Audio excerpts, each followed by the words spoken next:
ladies and gentlemen, Phillip Ebanks.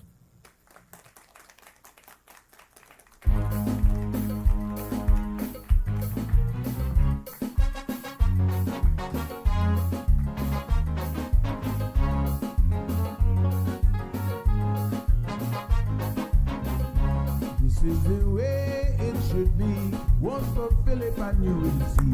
People fed up with what's happening, so they want to solve their problems. You want to change, take the stand. 30th of April, vote for this man. And everywhere that you go, Phillip's the man that everyone knows. Say this is the man with the plan.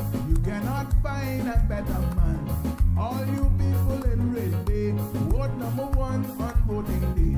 This is the way it should be. Vote for Phillip and you will see.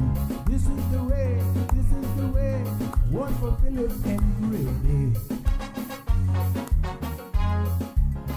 Good evening, good evening, good evening, Red Bay, Selkirk Drive.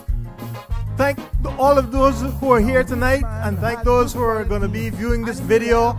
We're going to make sure that we stream it into the homes as soon as possible to ensure that everyone gets an opportunity to hear what I'm about and what I'm about to proceed with. Yes, together we share the joys and challenges here in Red Bay. We share life, we share the issues with congestion, we share the issues with safety, we share the issues with the poor drainage in this constituency. We share all the things that individuals everywhere share, but we share it here in Red Bay. And I want you to know that I'm going forward and I'm going to work on these things. I'm going to work on these things diligently. I'm going to make sure that we sort these things out. We're not going to go on as we've been doing year after year on the same tangent. We are going to sort this out. Thank you very much. I want you to vote for me. Number 1, Phillip Ebanks on the 30th of April. Remember that. Number 1, Phillip Ebanks on the 30th of April. Red Bay deserves a unique approach to representation. We need an MP who is tuned into this constituency, an MP who is answerable to this constituency, an MP who comes around and sees what is going on, an MP with a constituency office that you can come to when you have issues. Here we are. Now we're going into the 8th year of this program under the old MP, and there's still no constituency office in Red Bay. It's a shame, shame, shame, shame.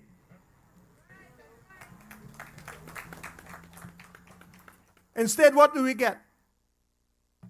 The old MP is simply saying, I want to hand you over to this other guy. He wants to hand us over to Mr. Tatum. He wants to hand us over to his assistant, who has been his assistant for the past 8 years. One would have thought that if Mr. Tatum was so interested, he certainly had ample opportunity. He could have taken Mr. Allen's Tahoe and driven through the constituency at least to see what's going on. That'd been nice. What he could have done is he could have jumped out by the park up there and said, peekaboo. And then people would be surprised that it's not Mr. Allen and that it's him. This is the type of thing that is happening within the constituency. We haven't had proper representation by our MP.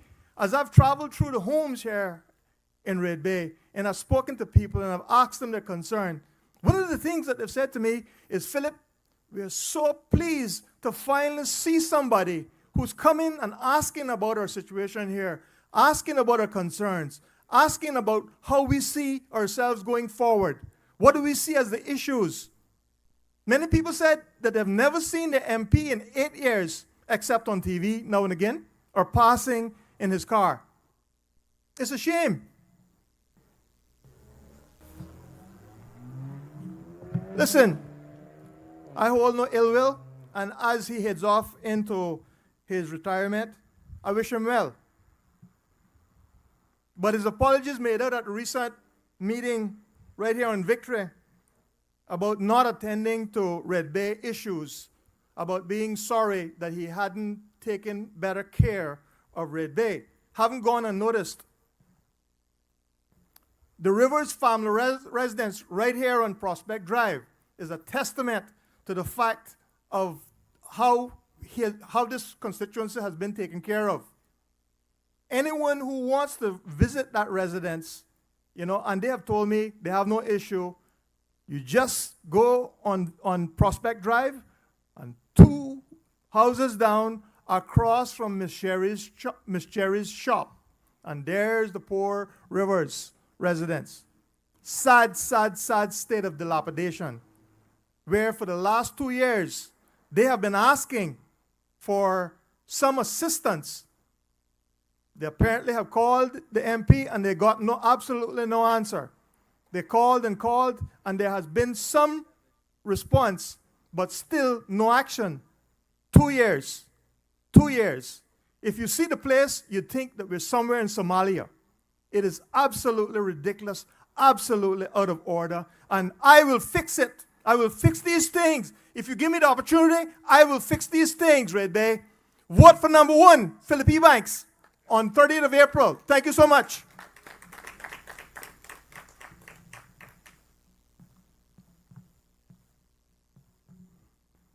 We need an MP of action, not of apologies. We also note that in the last 8 years, some $480,000 of taxpayer money has gone specifically to providing for constituency operations. That's $60,000 a year over 8 years. It's an easy figure to calculate. It's $480,000. And yet, we do not have a constituency office in the district of Red Bay. This is a shame.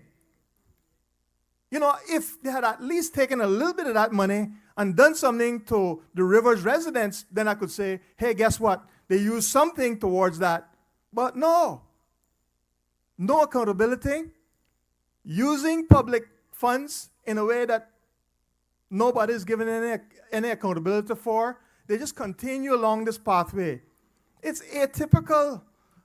Politicians need to be aware that the eyes of the public are on them. They need to know that they're going to be held accountable. And if and when, I'm going to say when, you elect me, I intend and I want to be held accountable. And I want for us to march forward together to make Red Bay the number 1 constituency in the Cayman Islands. We can do it. We can do it. I know we can do it. And I want to be the MP for you to make that happen. No constituency office, no action on the road repairs. As you go along in this constituency, the roads are horrible. Drainage, horrible. School kids during the rainy season are wading through water at knee height depth in order to catch the bus. Nothing, not even what I would call the courtesy of saying something or acknowledging something to this constituency. Absolutely no action, no care whatsoever.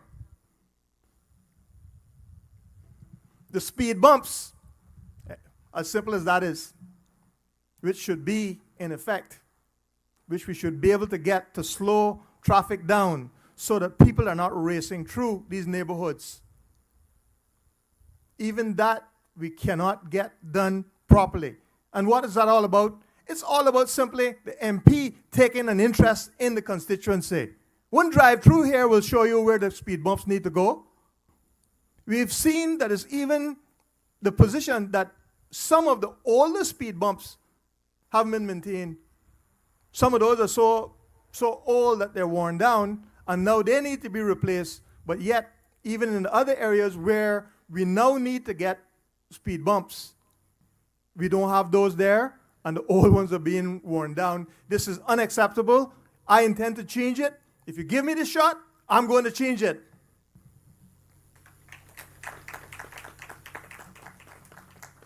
No attention to traffic congestion. Every day, and I know this is a complicated subject. There's a lot of cars on the road. We only have a certain amount of roadway. But at least there ought to be some interest, particularly on behalf of Red Bay residents by the MP to get out there and put his shoulder to the wheel, so to speak, to say, listen, I'm going to try and get something. No, they simply wash their hands of it and say, well, you know, maybe NRA, maybe not. And I understand that NRA is a professional organization, that they are doing things, that there's a bigger plan, but it's more than that. It's about being interested. It's about proceeding to move these things along so that we're not suffering year after year after year with the same old issues of congestion. We must do better. I will do better. You vote for number 1, Phillip Ebanks, on the 30th of April. I will show you what action means.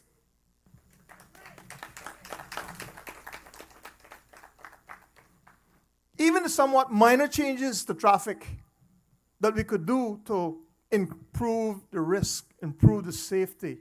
Every day as we come on to Shamrock from these side roads, whether it's Selkirk or Victory or Marina Drive, we encounter the same set of circumstances. It's like Russian roulette. People are trying to come off of Marina Drive onto Shamrock. You know, there's 2 cars on either side of you. There's cars coming from all directions. And it's a huge risk factor that we encounter on a daily basis. Now, there's something called fair opportunity traffic lights. It's not that complicated. And what fair opportunity traffic lights would do is simply this. It'll de-stress the situation. It'll give you a fair opportunity to enter traffic. That is something that we need to look at and we need to get implemented because safety is paramount. Yes, there's developments that are going to be going on with the road structures. There is a new junction that's being planned next to the King's Gym, and that's going to tie in to this road as well as Hurley's roundabout. And it's, at the end of the day, that's going to cause some relief. That is going to cause some relief. But what do we do between now and then? We make the roads safer. We have to try to ensure that the roads are safer. We need to do this. If you elect me, when you elect me on the 30th of April, I am going to make a difference. I'm going to sort these things out. I'm not going to take another 8 years to muck around to see what is happening about these things. I have experience in traffic. Most of you know that. I spent 20 years in the police department. I understand safety. I understand traffic. I will work these things out. I will get these things moving for us in Red Bay.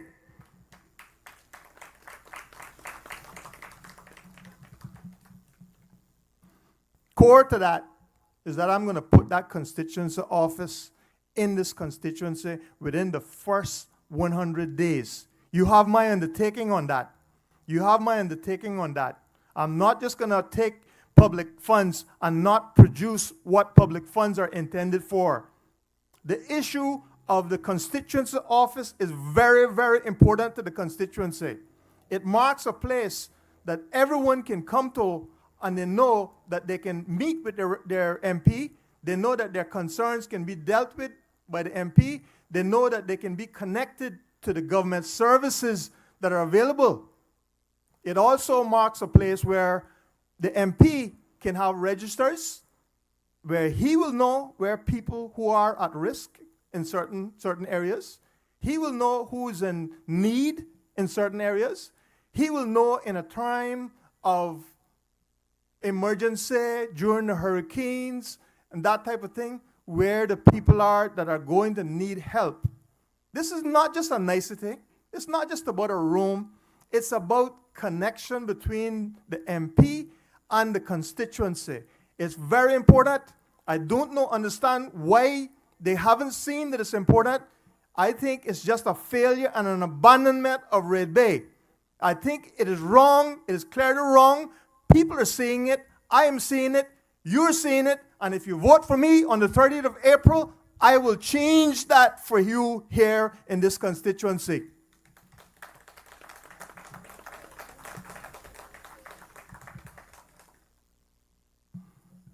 I understand that my colleague, Mr. Tatum, has promised as well that he will now put a constituency office in this constituency. Interesting. Thank God, since I put it in my brochure, he's now seen it as well. So we're doing some good work. We're making these people see what's important. It's too bad it's taken 8 years to see the importance of it, but better late than never. Better late than never. However, he does have a little bit of a condition in whether he actually puts in a constituency office or not. He says, well, my plans is that if me and the lady that is running for Prospect, if we get elected, we will have a constituency office together. So already there you see there's a condition there. It means the two of them have to get elected for him to have an office. I have no conditions. My promise, I want to go to work for Red Bay. And having that constituency office is central to my plans to go to work for Red Bay. You vote for me, number 1, Phillip Ebanks, on the 30th of April, and I will deliver.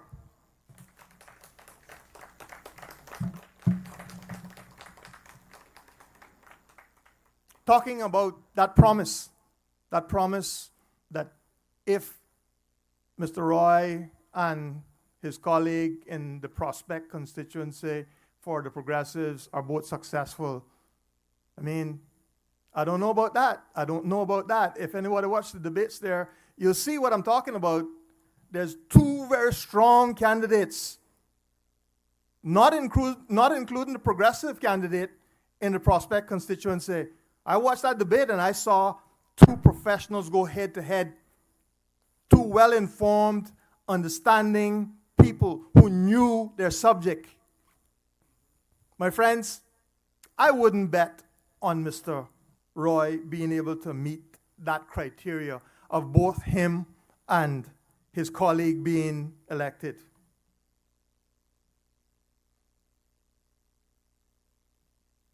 At the heart of it, Mr. Roy is a numbers guy. He has to bury himself in the flag of the Progressives. I can bet you almost, if I had $1 million, I'd bet you, but I don't have $1 million, so I won't bet you. But if I had it, I'd bet you. I would bet you that outside of this flag, of this progressive flag, you wouldn't see him out here. He's not that kind of guy. He's not a leader. He's a follower. He's somebody who's followed for years and years. He's followed behind Sir Alden. Sir Alden, say what you want to say, but he certainly knows his stuff when he gets up there on the stage. He knows his stuff. He understands a lot of issues, and I give him that. But Roy's not that guy. Roy's not that guy. Ladies and gentlemen, I'm going to say to you, as I've looked around and I've talked to people, and I've talked to a lot of people who are in parties, and I've talked to a lot of people who are independents, but I want to say something tonight. And I say this from experience again. It takes real nerve, confidence, and strength to run as an independent in the environment that we're in right now. And if you elect me, when you elect me on the 30th of April, that's what you're going to have. Somebody with confidence, somebody with drive, somebody who's going to stand up and work for the things that are make Red Bay better. That's who you're going to vote. You're going to elect.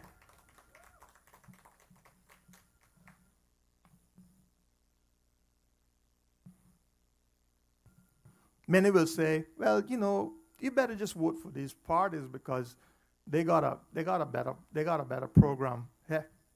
Yeah? Well, look at what has happened over the last 4 years, right? Some people were independents, then they became parties, then they became independents again, then they became parties again. They flip and they flop. There's no cohesion in Cayman in party politics. It doesn't have that culture. We don't have a long-standing culture. Even when you listen to Mr. McTaggart, Roy M now as Roy T, what you normally call him, because that's what he says that he calls him. They call Roy M and Roy T. I don't know, I don't get it in that, but I guess good old boys, I get that. But here we are. There's no cohesion whatsoever.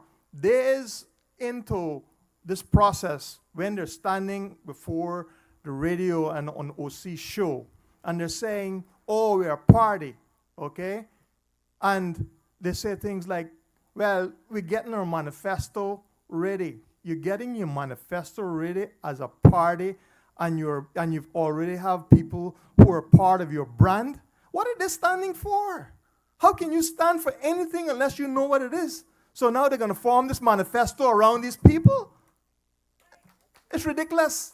It's absolutely ridiculous. It's not how you do things. How you do things is you have a manifesto, party level manifesto. The party leaders prepare the manifesto, and then those who are joining come in and they are part, they accept that that's a part of what they're dealing with. Without that, you have nothing. You have absolutely nothing. And you're going to have the same kind of flip-flops. Watch. The same type of flip-flops that you had last time, where people go in purely because it's a mattress of convenience. A mattress of convenience. They lie in it and they roll out of it. Depends on how it feels, maybe a little rocky, they roll out. No cohesion, no real party lines, no real party mottos, no real party manifesto to tie them together.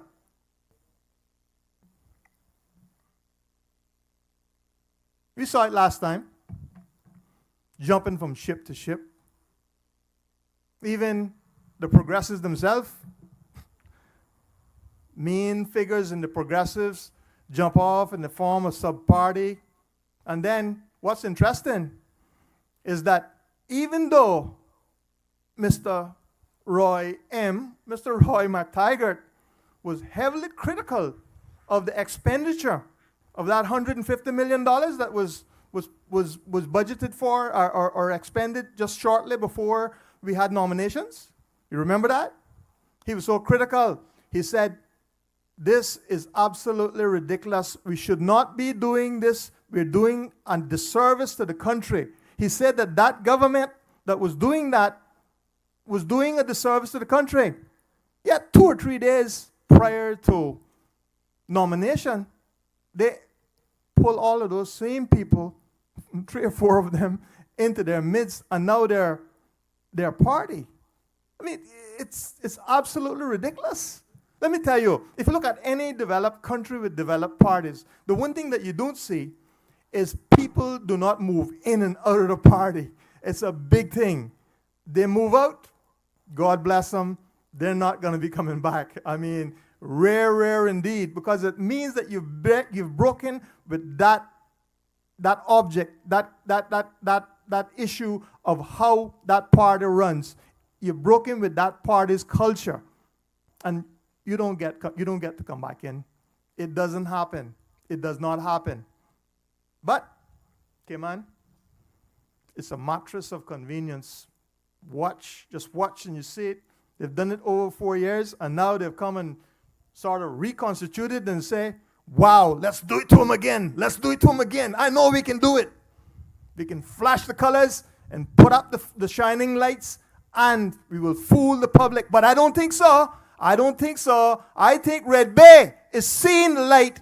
As I walk around this constituency and I talk to people, they understand. They understand what's happening. They see what's happening. And they see the value of someone who has an independent view. Somebody has an independent voice. A voice which is not going to go according to what the party says and the party's changes. It's going to go according to what's in the best interest of Red Bay. On the 30th of April, you vote me in, you will have me as your MP, and I will stand strong for Red Bay and for the Cayman Islands.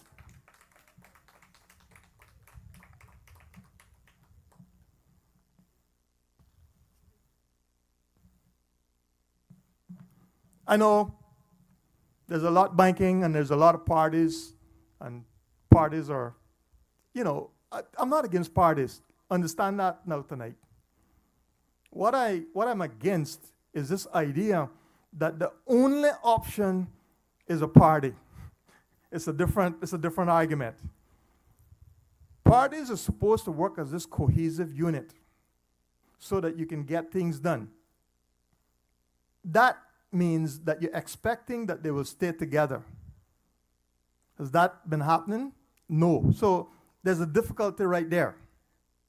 But when you look at the independent, and I know the independents have gotten a bad brush in this last one, and really, with reason, because they've been petulant, they have been uncommitted to the main objectives, which is to do something for the Cayman Islands people. They've been unable to collaborate with the other operators in the parliament. This is unacceptable. The reality, though, I'm going to say this to you. The reality about it is that you have to look at the people.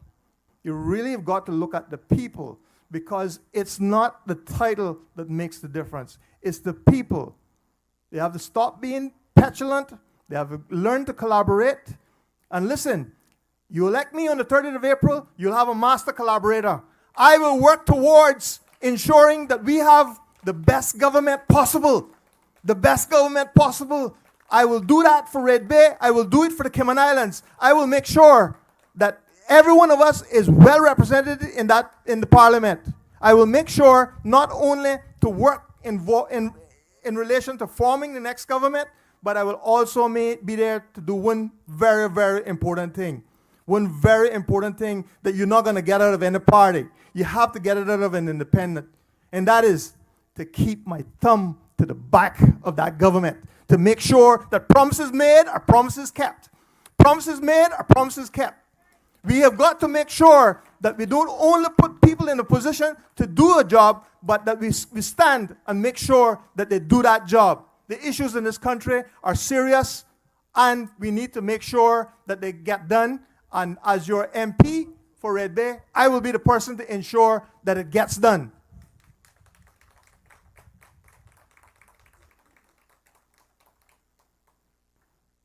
So, talking about parties and talking about who might win the government, I don't see any of these parties getting 10 clear candidates. It's just not going to happen. I mean, look at the people that they're producing.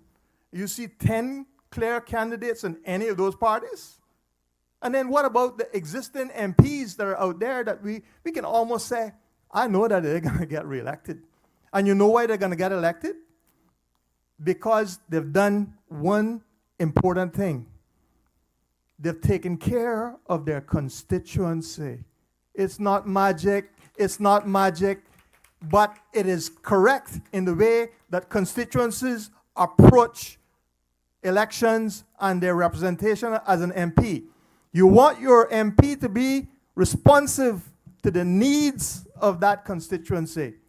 You want your MP to ensure that the things in that constituency are done when you say you're going to be done. You don't march around for 4 years and then come knocking a couple of days before election and say, hey, listen, I'm back. No. I think people are really seeing the light on that. And as I walked around in canvas in these various constituencies, it's coming out loud and clear. You know, it's so sad because sometimes you walk into a house or a yard and you meet some very kind people that you've known for a long time. And you know, sometimes they welcome you and they say, yep. I had one instance where a guy came out and when he met me, he said, don't worry about it, Mr. Phil. I am going to vote for you. And I said, well, hold on a second. Can I tell you a little bit about what I'm about? He said, no. You don't, because I know you. And that touched me. That touched me. That was so important to me.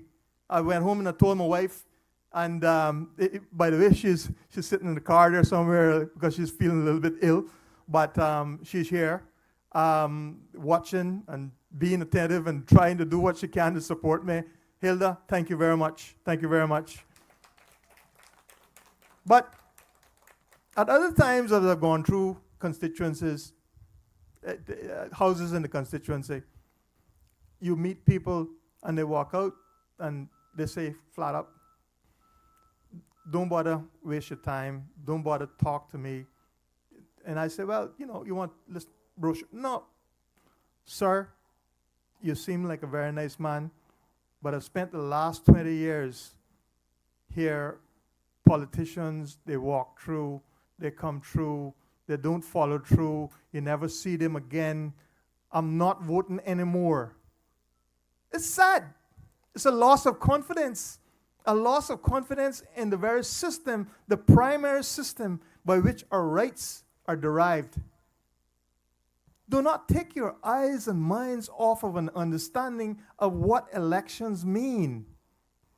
This is big stuff. This is the most important thing that you can do in your country, is to vote for your political future, to ensure that the people that you vote for are responsive, respectable, they have integrity, but when they treat you so badly, in some cases, as in the case I just spoke to, some people really become disenchanted. I could only say one thing to her. I said one thing to her. I said, hey, I understand. If you wish to talk to me, there's a number. If you don't wish to talk to me, and I'm elected, I'm going to represent you, because next time around, you're going to vote for Phillip Ebanks, number 1 for Red Bay.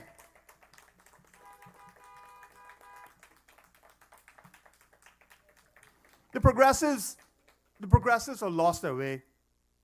And it's one of those things where some people can't really put their finger on. I'm going to put my finger on a couple of things tonight about why they're not the party of choice.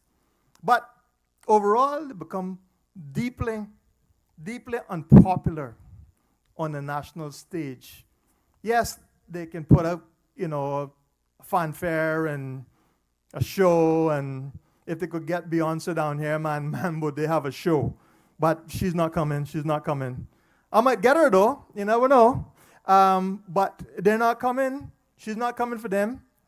And they know that the only way that they can get people out is to have a massive fanfare. Lots of lights, a lot of flashing lights. Tonight, I stand with you in Miss Marva Thompson's yard at 151 Selkirk.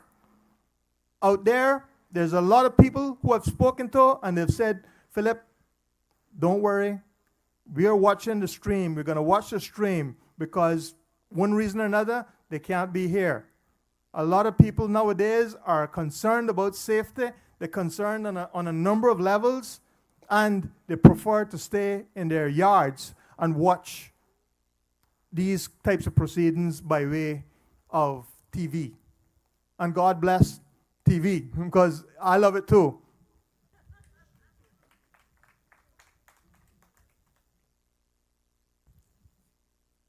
So, we look at the part of politics, and there's one creature in the room which has been hanging about for the last 20 years or so. And I hate to harp on them, but the reality is that the other two parties really don't have the same baggage, because, in a sense, they're newcomers. They're new to the scene, even if they flip-flopped in one case a little bit. And the other one is absolutely new. So in both of those cases, we kind of don't know what to expect, right? We're hopeful that somehow in this mix of things, you'll get some people from parties and some people, good, strong independents, who will move together to form a government, or even if I'm as an independent don't form a government, I intend to be there as a strong backbencher with my thumb at the back of that government to make sure that they do what they have promised to do. And that's as important as anything else that we can do in this country. It's as important for Red Bay, it's as important for Cayman Islands, that you do have someone with structure, somebody with backbone, somebody to stand up, somebody to say what it is that needs to be said, and to do what it is, what we need to be done.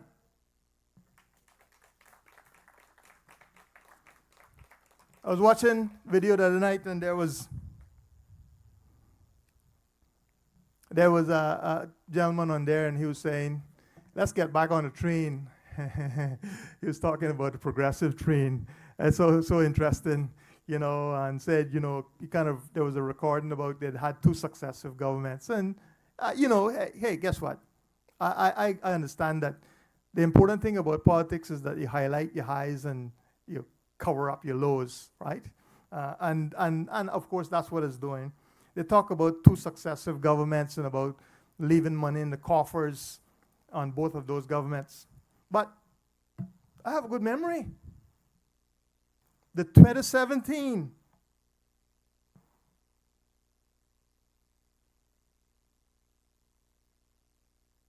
public management and finance law.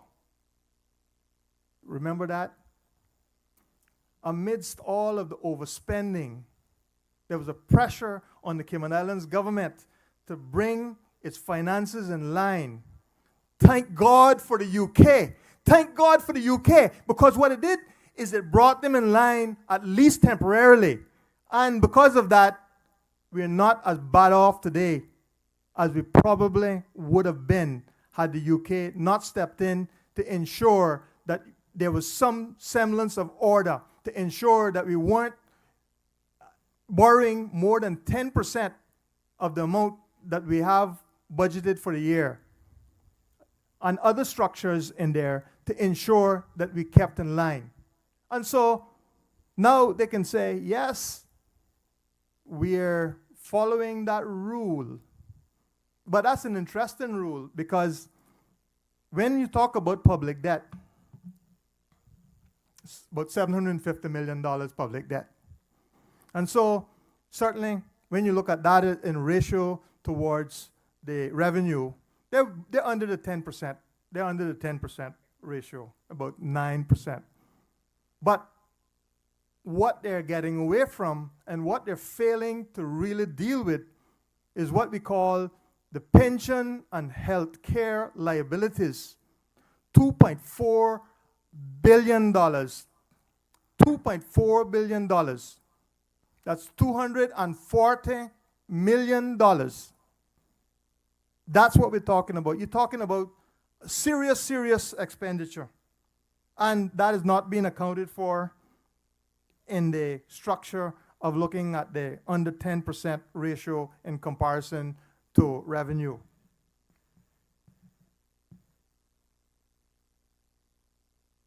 You see, what we have to be cautious of in this country is politicians. We have to be extremely cautious of politicians. You know, until about 4 or 5 months ago, yeah, of course, at some point or the other, I may have thought about running for politics. I think probably most people do at some point, because when they look up and they see people who are leading them, they say, and they've been saying it more and more recently, is I know I could do better than that. So there's always that thought, right? But up until about 4 months ago, I wouldn't have really considered it. But with the urging of friends and people who believe that I have the capacity and capability and the good stuff that we need to help run this country, I am here today. I am here today. The question is, if not me, then who? If not now, then when? When? So often we turn around and we say, you know, where are the good people? There's got to be good people that are able to do something for our country. We don't have pure nincompoops, except in politics. That's what it seems. This time, I got a feeling that this time is going to be very different. I just feel it.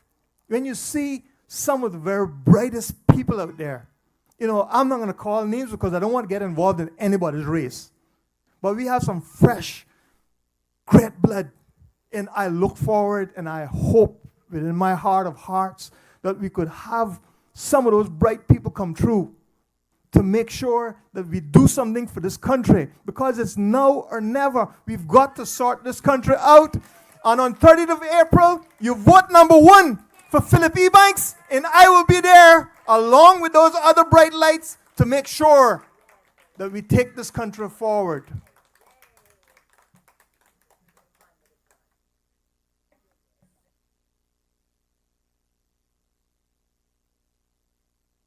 So how bad is our finances in the country? Okay. We're measuring and we're saying a $750 million debt,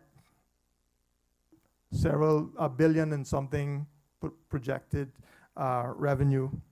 And then we also have this animal in the room, I call it, of a $2.4 billion outstanding liability.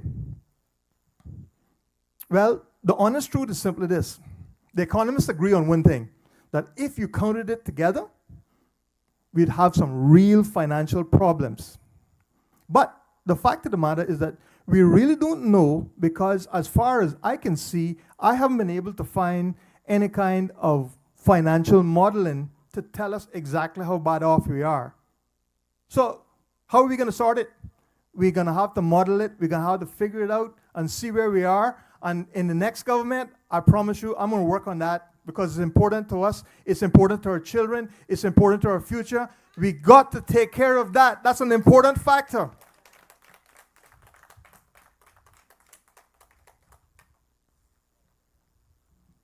Education. Yes, education. It needs a comprehensive overhaul for sure.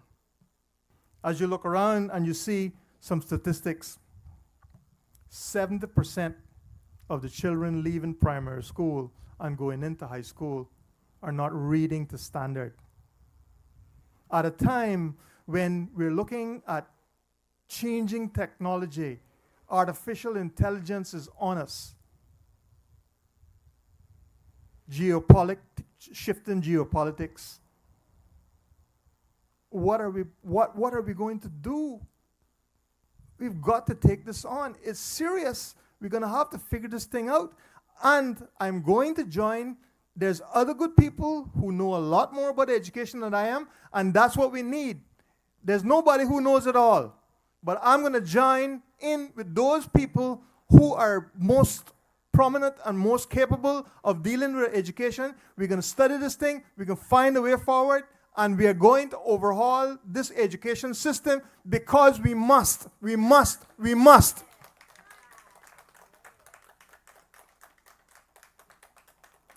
I mean, on the surface, it seems that there's so many what I call low-hanging fruit that we ought to be taking care of in the education system. We've been talking for years about vocational training. Okay, we're doing little bits here and there. We're importing so much labor for vocational training, the good paying jobs like plumbing and appliance repairs and electrical and all those things. Yet, we're not building our Caymanians up to take on some of those roles. No, we're just using the work permit process. And of course, here's the kicker. You bring a man into your country for 8 years and he performs a function. This becomes, in a sense, where he sees as his home. Maybe he has children here. Do you think that he wants to leave? No, he doesn't want to leave. Let me tell you something. I've traveled all over the world. I went to Southeast Asia. Hello, where are you? Last June, Southeast Asia. What a beautiful time. So many nice people, cheap prices, safety, good quality of services as well. And the upshoot of that is I love to travel, but I'm going to tell you this tonight. I'm going to tell you this. There is no place like the Cayman Islands. No place like the Cayman Islands. And when you see people come here, I can't blame them. I can't blame them for not wanting to leave. They want to stay. It's the best place in the world. And I want to make sure that we keep it that way, but I want to make sure that I keep it that way and we concentrate as a priority on our Caymanian people. Because if we don't do that, this place isn't going to work. It has to work for Caymanian people. I'm going to make sure that we work hard towards ensuring that the people of the Cayman Islands, our Caymanian people, are properly represented. They get the opportunities as they arise. They're not going to be second best in this country, and I'll talk to you more about what my plans are on that. But Believe you me, we're going to make sure that we look after the Caymanian people.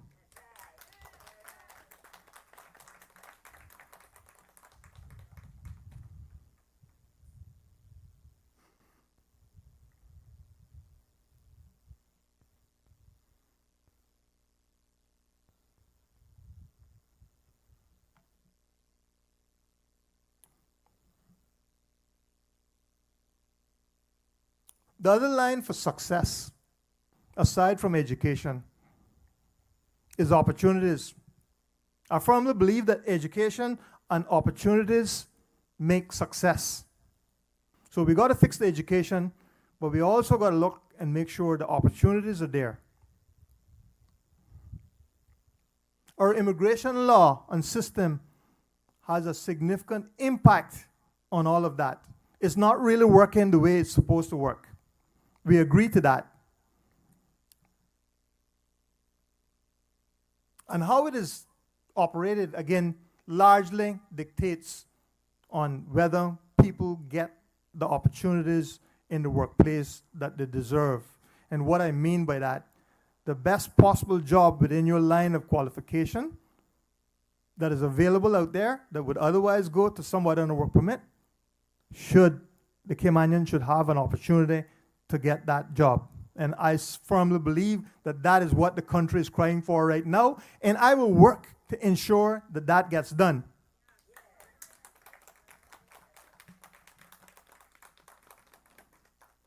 I think that we need to look at the system of immigration quite carefully. And it seems that although we have a number of systems that sort of work together, business staffing plans, work permit board, the unemployment system of who's out of employment, the advertisement for to renew work permits. All of these little systems are out there, but they don't seem to work together in the interest of ensuring that Caymanians get the opportunities. So we need to work on those systems and make sure those systems work. That's the first thing we need to do. So what I'm proposing is that obviously we need to look in more detail at how we progress. And I think the starting point has got to be that we've got to look at to see where the island is headed in terms of numbers, try and figure out where that number of the population should be and ought to be, and try to gear things towards that end. What we've been doing is we've just been kind of running down the road, as far as I can see, without any real plan.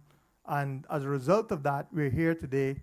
And a lot of it, unfortunately, is that we don't have the right kind of statistics that really show the central point, which is this, which is how many opportunities are being missed by Caymanians, either in terms of getting a job or in improving on the job that they now have.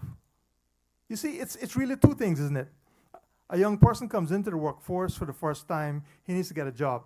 And I know that we have issues there on a number of levels, some with expectations of young people who are employed, and then other times there's issues with employees and employers that doesn't get resolved. So we need to look at that. But also what I'm thinking is this. The other end of it is to ensure that Caymanians who are in the workplace, currently in the workplace, get good opportunities to move to other jobs which become available. I think that's important because that's part of the progress aspect that gets missed. We seem to be concentrating only on how to get perhaps people to come into the workforce, rather than how do we get people in the workforce to also progress. And I think we need to look at those things and make sure that we're clear on what the objectives are there, and so that we can pursue those objectives clearly. One early step that I can think of that I think that will make a big difference, and I'm willing to push for this, is that instead of having applications for work permits for the renewal of a work permit come up at the end of the cycle of the work permit. You know, you currently have the 2-weekly publication in the newspaper before you renew the work permit. I'm suggesting that we should have that process 6 months in advance.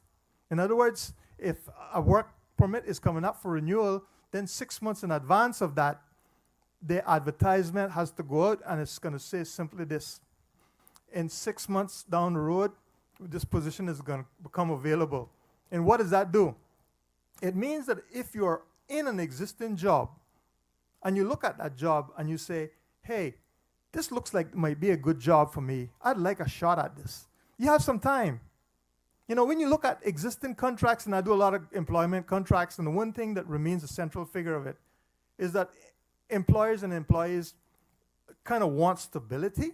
And so within contracts, they'll have that you have to give 3 months notice or sometimes 4 months notice before you can move. But what if instead of the approach that we have now, which is you see an advert in the newspaper and in 2 weeks you got to make a decision about it? What if you had the opportunity 6 months in advance of that to say, hey, how about I want a shot at this, right? Give you a chance to upgrade your resume. Maybe you need another short course. But then it also allows that, it also, in my view, better suits the employer's point of view. And why is that? Employers thrive on stability. They want to know that things are set. They're there to do business. They're there to make their money. And they need their people in place in order to make their money. So if this thing is happening 6 months in advance, the advertisement, you can then decide whether there's in fact a Caymanian available well in advance of the expiry date of the current work permit. And then also, he will know, hey, listen, we're out there now looking for potentially a Caymanian, and he can spend some time trying to find that he finds the best match for his business, the best Caymanian match for his business. You see, there's a conflict here, right? On the one hand, employer wants the best person, nutshell. And on the other hand, opportunities demand that Caymanians get a shot, get an opportunity. So how do you merge that? I think the way to merge that is by ensuring 6 months in advance of the expiry of the work permit, they put in their advertisement. It starts the ball rolling so that people can look at this thing and they can decide whether they want to apply for it. If they don't apply, that means there's no interest, right? So it gets done. Now, the way that they do it is, in my mind's eye, is really not really administratively correct. It seems that when you put in a work permit for renewal, you might not even hear about that work permit being renewed for 6 to 8 months after the expiry, okay? So, and that's because of this logistic problem that we have, the shortage of time for the work permit to be processed, all the systems to be checked, and all that stuff. So I think that a good way of ensuring transparency and ensuring that opportunity exists and exists in a proper and reasonable sense is by bringing that period forward by 6 months. And that will give Caymanians a better opportunity to apply for jobs.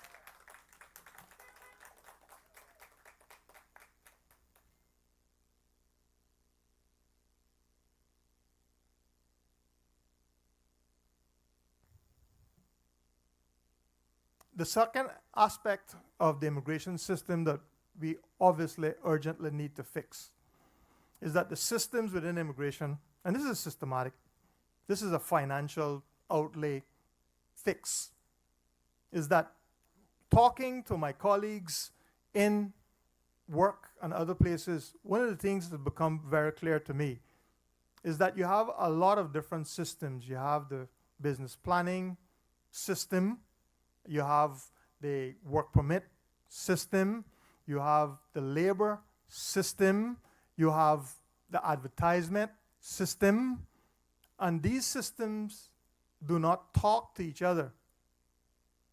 So as a result, guess what happens?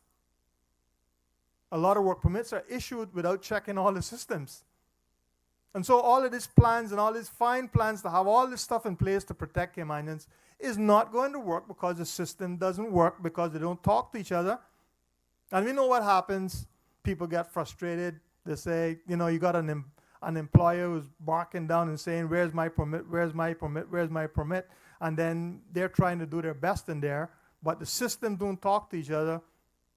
It's no magic as to what happens. They just get on with it. They issue these permits sometimes, and they're not been fully and properly vetted and considered because the systems don't work. So we've got to invest into making sure that the computer systems are up to par with what the realities are nowadays.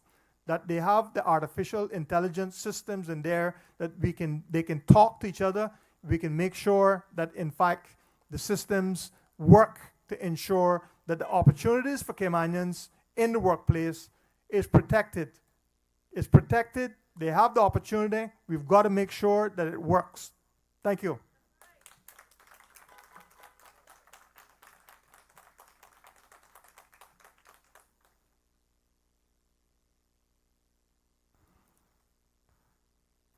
I want to turn to one of my favorite subjects, because when I asked one of my constituents what they thought was the most important thing in Red Bay, they said the three most important things are traffic, traffic, traffic. And I think a lot of people, that resonates with a lot of people. A lot of people are really, really concerned about the traffic condition in this constituency. And I will be the first one to tell you, right now, there are really no easy, comprehensive fixes right as we hear now. But there are ways of moving forward to that kind of objective. And I want to tell you what I think those objectives should be.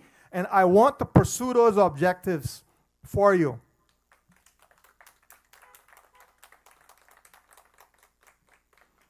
I spoke briefly at the start about fair opportunity traffic lights. At each junction coming out onto Shamrock, we have fair opportunity traffic lights. It will improve safety. I explained that was a safety improvement rather than necessarily improving the speed in which you get out. But safety is an important thing. I want to put it to you that, if you think about when you come up to a traffic light, sometimes you sit there and you kind of wait. But you know what? You play the music a little bit, you roll your head from side to side, you look around, and you de-stress, because you know that at some point you're going to get your opportunity to go. All right? If you come out onto Shamrock from these side roads in the morning, this is how you're going. Your head's going all over the direction. You're watching for the guy who's behind you. On the left, the right, two cars are coming in two different directions, sometimes in three directions. And occasionally, in and amongst that is a minibus. So it's crazy. So we need to improve safety. I think that fair opportunity traffic lights will take us forward so that we have a better handle on safety.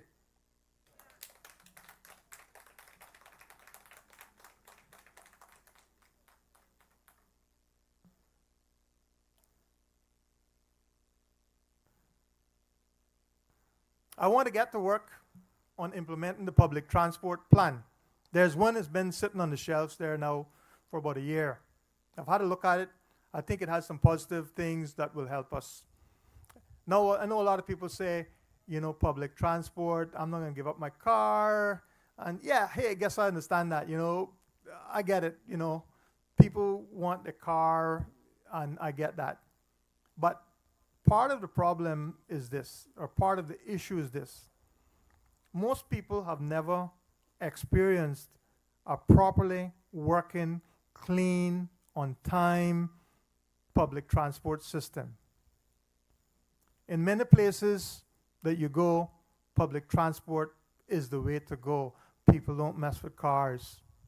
So I know that from the perspective of public transport, I know there is going to be a time when we have to seek to move that along in the right direction. So what is the position? Well, first of all, the chicken and egg, we have to have a public transport system in place so that we can then move it along, we can promote it, people can see the wisdom of using it. We can also, at that point in time, also be much more restrictive on the numbers of cars coming in. We can then, at that point in time, also be more limiting in how many people that come on this island that are coming in, particularly fresh people that are coming in on work permits and so on and so forth, so that you ease the requirement on the road with cars and you improve the public transport system. The other thing is, I can tell you, one of the major things that you see in other countries with public transport is that very often the public transport vehicle has its designated lane. So imagine you're there sitting in your 2 lanes and you're backed up in traffic, and every morning you see the public transport board, the public transport bus going down the road, and people are not getting there 10, 15 minutes before you get there. I think it's going to make you think. It's going to really make you think. And even if you don't give up your car and you're not willing to do that, well, maybe, some yards have 4 cars in it. 4 cars, right? And every morning, those 4 cars are on the road with 4 people that are driving them. So maybe at some point, you might say, well, you know what? Maybe 2 days a week or something, I'll use the bus.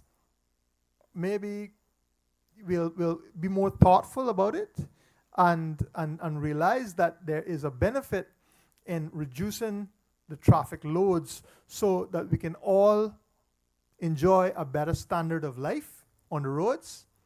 And there's a chicken and egg, the carrot approach as well. Obviously, one of the things that you will have to do as you proceed along this pathway is you'll have to make public transport accessible, affordable. And how do you do that? You have to use the vehicle license and taxation system to ensure that you develop these systems as they evolve so that people can have the public transport system and they will stop thinking so much about having so many cars. The bigger part of the plan, however, is that we also have to look at housing.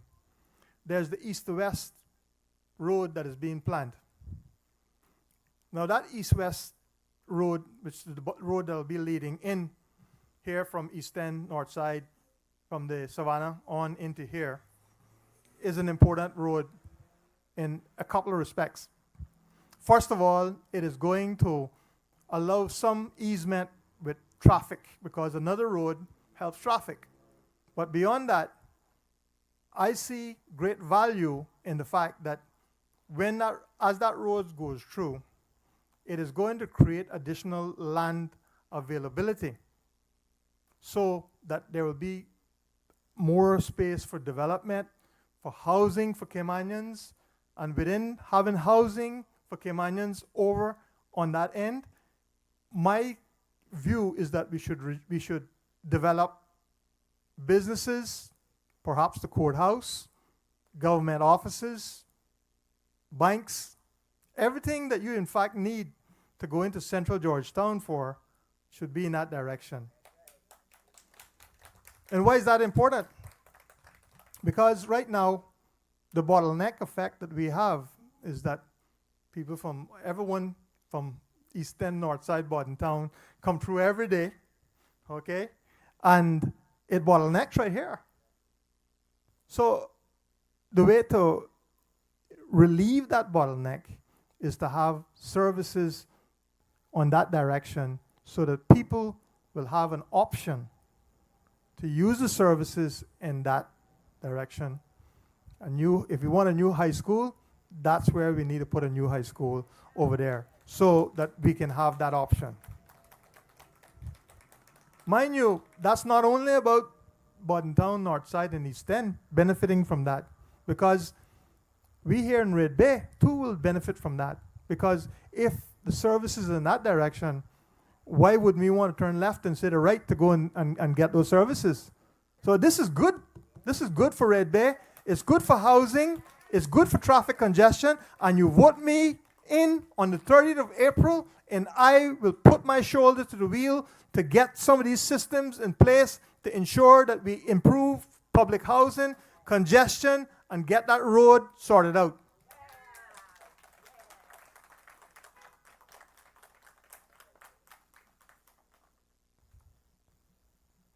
You will have seen in my brochure something that I find near and dear to my heart, which is how we deal with our elderly. And I guess some of that is because of the gray hair in my own head, I suppose. I'm hoping at some point people will say, that poor old man, let's take care of him too. You know? But the point about it is that we see that one of the really strangling things about aging, when you've gone through life, you've put it all out there, you've done everything you can, you worked your life, you know, is that health insurance strangles people. $750, $1,200, $1,500, I heard in one instance. This is crazy. At a time when the person is really in the kind of more retirement mode of their life. We've got to sort that out. We've got to sort that out, and I will sort that out. I will look to see how we can sort that out and ensure that persons over 65 get the health care that they need at the most important time of their life so that they can live their best lives. I also think that we need to keep the children, people under 18, not who are in school. We need to take care of them too and make sure that they have health care, because therein lies the marking of our future. So I think that's an important thing, and I'll also look towards school-age children who are in school under 18, ensuring that we have education, you have insurance to take care of them.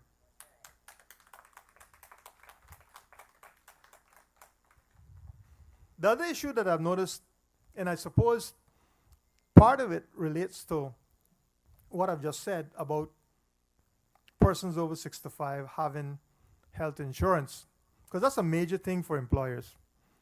If you come along and you're 65 and you got $1,200 worth of health insurance, and you're going to effectively cause a significant uplift to their plan, their health insurance plan, that's another reason for them to say, hey, I don't know if we can take this one on, right?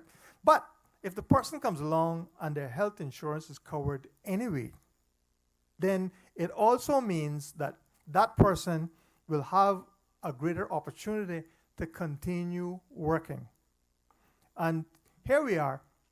You're talking about the average sum that you get from your pension, right? And I'm talking really probably more to public servants, because they kind of get,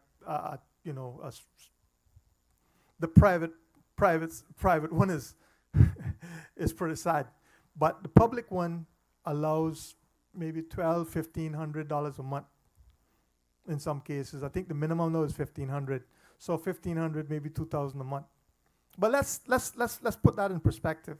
So you're a pensioner, so to speak, and you're over 65. But if you can get continued employment, even on a part-time basis, even a few days a week, as your health allows, as you wish to do when you're having your best years, and you work, all of a sudden your financial outlook looks a lot different.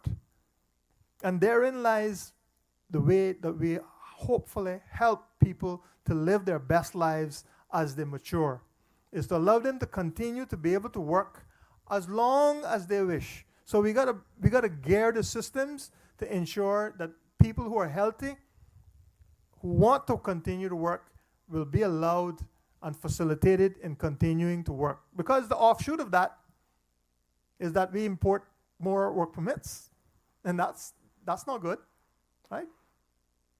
If the person has proven themselves, they have a qualification or a propensity to do a particular job, and they want to continue past 65, God bless them. I will be there to ensure that they get to do it. They get to continue to work as long as they're fit to do so.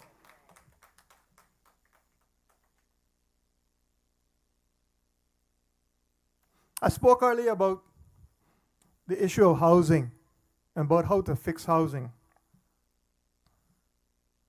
One of the main problems is that the numbers of houses on the market is way down. We need to ramp up the number of housing. I mean, this is economics, basic economics. If you have a low supply of something, the price goes up. And that's kind of what has happened with housing. Houses that were on the market a couple of years ago for $250,000 now are $450,000, $500,000. When you couple that with mortgages and mortgage rates and mortgage interest, it's completely unachievable for a lot of Caymanians, even ones who appear on the face of it to make decent salaries, $5,000, $6,000 a month. Sounds like, hey, sounds decent to me, but they can't afford a house.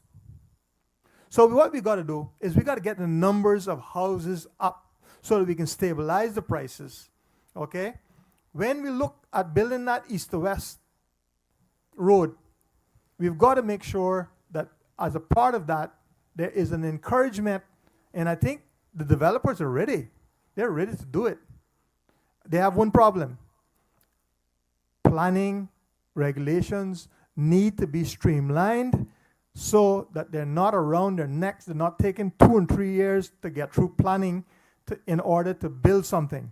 That's what's strangling the development of additional houses in this country right now, and we got to sort that out. We got to sort that out. We got to sort the red tape. I also see a role for government in ensuring that we have public-private partnerships. Why shouldn't we partner on something as essential as housing for Caymanians with the private sector? A house is the core around the Caymanian dream, as I call it. It is the core around family life. If you don't have a decent accommodation in which to raise your children, we're lost. We already see society just deteriorating around us, and a large part of it is that when you look and you dig down into it and you see where people are living, you see it. You see it right there. You see why it can't get any better. And we have got to fix that. And I'm saying that as a part of the next government or against the backbone of the next government, I will press to ensure that public-private partnerships go into effect to ensure that we develop homes at an appropriate level, in an appropriate size, and with appropriate mortgage rates and mortgage ranges so that the houses can be affordable, so that Caymanians can have a decent house to raise their family.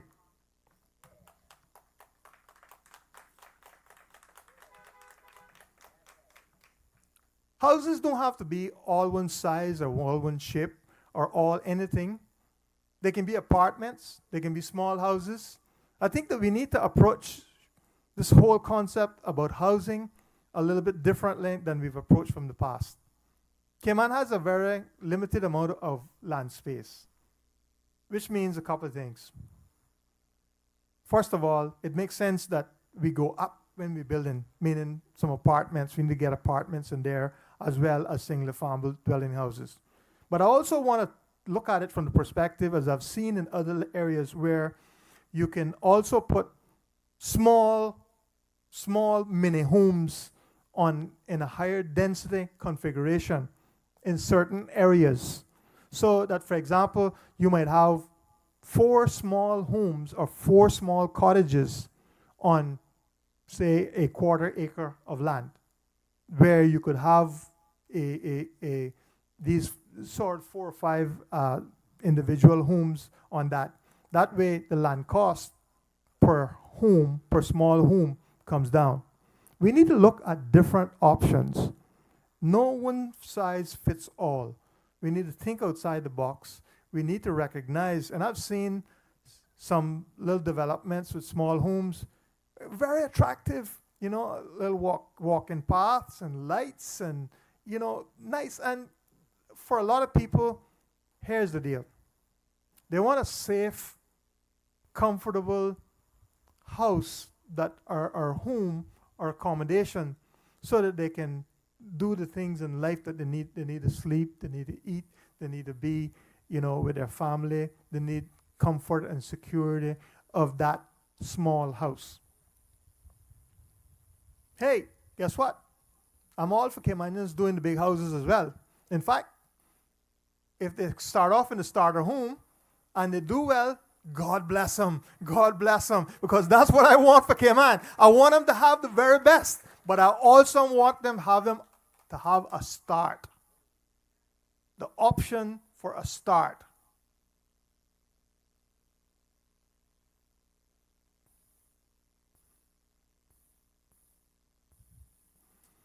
I spoke at my first meeting about the possibility of long-term mortgages, meaning mortgages that are 40 years instead of the usual 25 to 30-year mortgage. Mortgages in the 40-year range are possible. Some of the banks currently offer them, not all of them.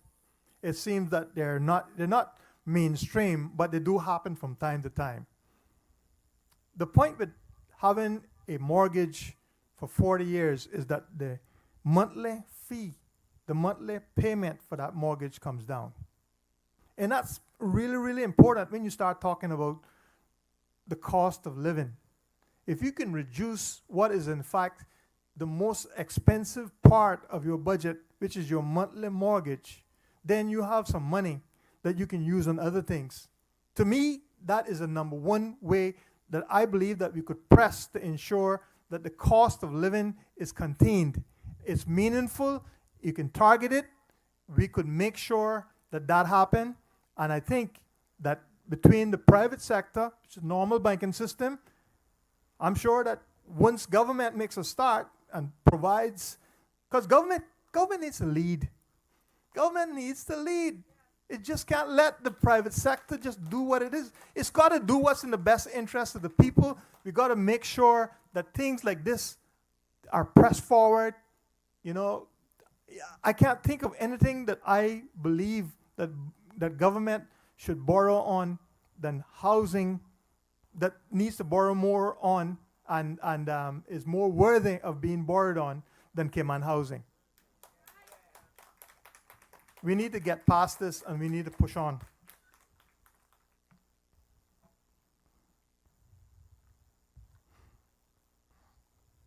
On the 30th of April, that's just next month, I want you to think very seriously about the road ahead. To understand that the reality of electing your next MP is not just limited to what you think of him in the constituency, although that is very, very important. Your MP needs to be able to interact with you. You need to have access to him. He needs to understand that you need access to him, and he needs to make himself available for that access. And if and when you elect me, I will be accessible.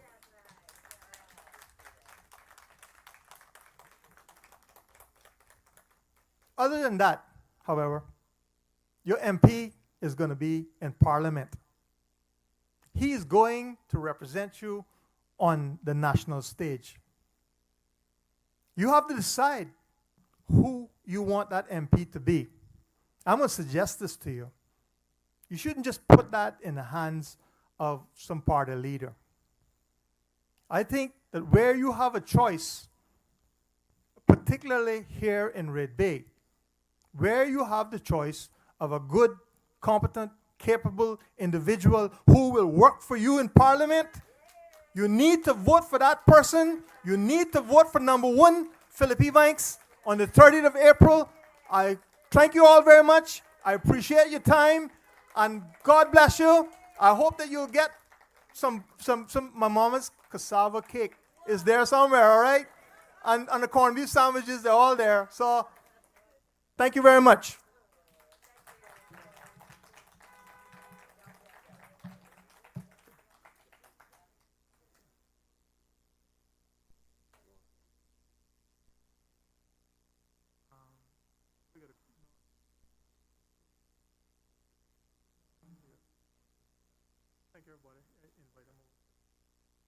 Okay, folks, thank you so much for coming out. Give it up for Phil one more time. Have you ever heard a politician, have you ever heard a person or any of the candidates with that type of energy, with that type of delivery? You have not. You swear that this guy is seasoned already. He is ready, ready, ready, ready.